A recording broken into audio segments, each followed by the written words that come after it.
Après, en 2024, quand on prend le carburant du gouvernement seulement, ce qu'on consomme en carburant, c'est trop. C'est beaucoup, parce que c'est des milliers de véhicules. Et on va changer tous les véhicules du gouvernement en véhicules électriques. Et je pense qu'on fera de l'économie donc dans le carburant qui doit permettre de faire autre chose. Pour les PDI, en tout cas, la région a connu de la turbulence, surtout en 2023. Et je pense que les FDS sont à saluer. Il y a eu beaucoup d'efforts.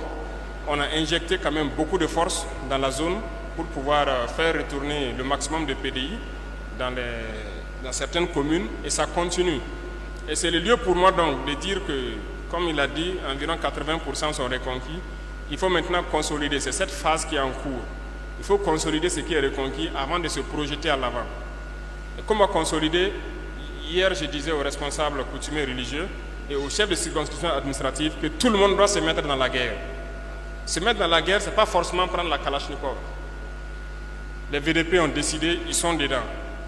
Pour la question de dédouanement et de port sec pour les opérateurs, nous allons voir ça avec le ministre du Commerce et de l'économie, comment ça peut se faire.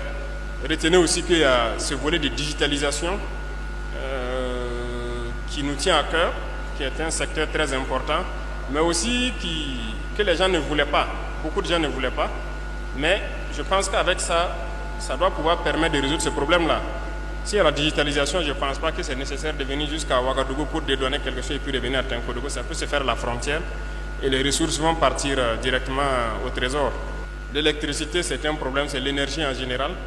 Bon, nous sommes en train de miser beaucoup sur le solaire. Certaines centrales sont en train d'être construites. Mais vous savez aussi que nous sommes en train de prospecter d'autres types de sources d'énergie. Voilà. Actuellement, nous avons parlé du nucléaire avec la Russie. Mais ça, c'est, je dirais, à moyen ou long terme. Mais dans l'immédiat aussi, nous sommes en train de négocier avec le Niger parce qu'ils ont plusieurs sources d'énergie. Ils ont le charbon, voilà, en plus du pétrole et tout. Nous sommes en train de voir qu'est-ce qu'on peut mettre en commun dans l'AES ici pour être indépendant du point de vue énergétique. Il faut qu'on soit autonome sur le point de vue énergétique pour permettre aux opérateurs de créer les industries. S'ils créent aussi qu'il n'y a pas d'énergie à moindre coût, ça devient très compliqué. C'est la population qui va supporter les coûts. Donc c'est plusieurs choses qu'on est en train de faire en même temps. Et je pense que les réflexions vont bon train pour pouvoir créer le maximum.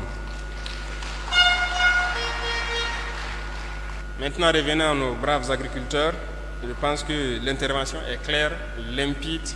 Et ici, parlant des semences, il faut saluer donc nos chercheurs qui font du travail exceptionnel mais qui n'étaient pas reconnus. Aujourd'hui, nous sommes en train de les valoriser. Et nous sommes en train de valoriser les producteurs sémenciers pour qu'ils produisent beaucoup de semences. Vous voyez, même le blé qui est cultivé ici, c'est des semences produites ici. Et les gens, à côté du champ de blé, même, il y a un champ de semences qui est à côté. Il y a le blé pour la consommation, mais le blé aussi pour la semence de l'année prochaine. Et ça se fait un peu partout. Beaucoup d'autres semences, que ce soit le maïs, les chercheurs ont trouvé de bonnes variétés qui s'adaptent un peu partout. Et nous sommes en train de les valoriser actuellement, de leur permettre d'avoir de bons laboratoires et de créer toujours les bonnes semences pour que ça puisse s'adapter à notre climat. Donc soyez rassurés. Revenons au problème d'engrais et d'intrants de matériel agricole. Une réforme de la CAIMA s'impose. Et je suis sur ça personnellement. Actuellement même, le DG de la CAIMA est en mission quelque part pour la question des engrais. Et ça va nous entraîner dans une grosse réforme dans le monde donc, de l'agriculture. Parce que j'ai rencontré, quand on prend les producteurs de coton, je les ai rencontrés l'UNPCB il n'y a pas longtemps. J'ai eu très mal quand ils m'ont dit que près de 50% des producteurs de coton n'ont rien eu cette année. C'est négatif. Ils produisent mais ne gagnent rien. Et cela est dû au fait du prix de l'engrais et du système même. Voilà. Et donc, on va casser ce système-là. Ça va faire des gorges chaudes. Cette année, on est déjà en retard par rapport au coton. Mais dès que la saison finit, il va falloir casser ce système. Parce qu'un producteur de coton, il est obligé de prendre l'engrais avec la structure cotonnière et le coût semble élevé par rapport aux autres qui peuvent trouver ça ailleurs. Et ça ne l'arrange pas. Donc il passe toute l'année à cultiver et en fin d'année, il n'a rien. Il a cultivé juste pour les autres. Donc cette année, ce n'est même pas sûr que beaucoup vont cultiver le coton, pendant que l'État subventionne beaucoup cette culture aussi. Donc nous sommes en train de faire la réforme de la CAIMA pour que ce soit les intrants agricoles, alors qu'on puisse donner ça à moindre coût aux producteurs. Le patriotisme fait défaut sur certaines personnes, il faut le reconnaître. Voilà. Dernièrement, on entendait des gens se plaindre de certains acteurs de l'économie qui créent des pannes tous les jours, qu'il y a problème de connexion, parce qu'ils ne sont pas contents qu'on ait pris les 25% de primes pour le fonds de soutien patriotique. Il faut que leurs collègues les dénoncent.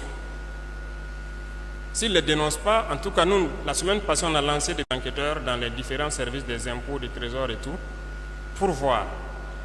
Et s'il se trouve que c'est une pratique qui est répandue, en tout cas, on va frapper fort. Il peut y avoir des dommages collatéraux. C'est ça aussi